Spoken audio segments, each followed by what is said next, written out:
বন্ধুসকল, আপোনালোকে হয়তো ইতিমধ্যে গম পাইছে যে আজি হৈছে 15 আগষ্ট। আজিৰ দিনতে আমাৰ ভাৰতবৰ্ষ স্বাধীন হৈছিল। 1947 চনৰ 15 আগষ্ট তাৰিখে আমাৰ দেশ ভাৰতবৰ্ষ স্বাধীন হৈছিল। আপোনালোকে হয়তো এইখিনি কথা গম পায় বা সৰুৰ পৰা গম পাই আহিছা।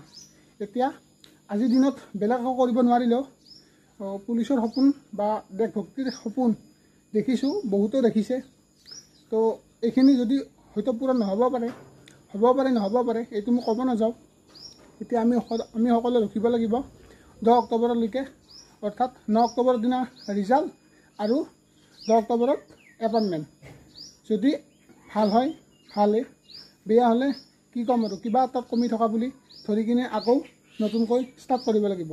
আমি হাৰিব নালাগিব, ৰিজাল্টৰ আশা কৰি থাকি নালাগে, মানে ৰিজাল্টৰ আশা কৰি থাকিব নালাগে। আপুনি এতিয়াৰ পৰা প্ৰিপাৰেশ্যন আৰম্ভ কৰি দিয়ক, পঢ়া আৰু লগতে ৰানিং ফিজিকেল আপুনি ষ্টাৰ্ট কৰি দিয়ক। বাকী যি কি নহওক, আপোনালোকক মই ইমানখিনি ক'ব নাযাওঁ। আজি হৈছে 15 আগষ্ট, অৰ্থাৎ আমাৰ আজিৰ দিনতে ভাৰত তথা দেশখন আমাৰ স্বাধীন হৈছিল।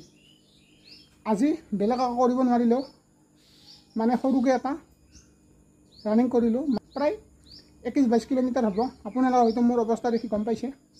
তো ইমানখিনি ভিডিঅ' বনাই থকা নাই, তো সেয়াই আৰু আপোনালোকে কৰক। আজিৰ এই ভিডিঅ'টোত জয় হিন্দ আপোনালোকে লিখি দিয়ক, ঠিক আছে।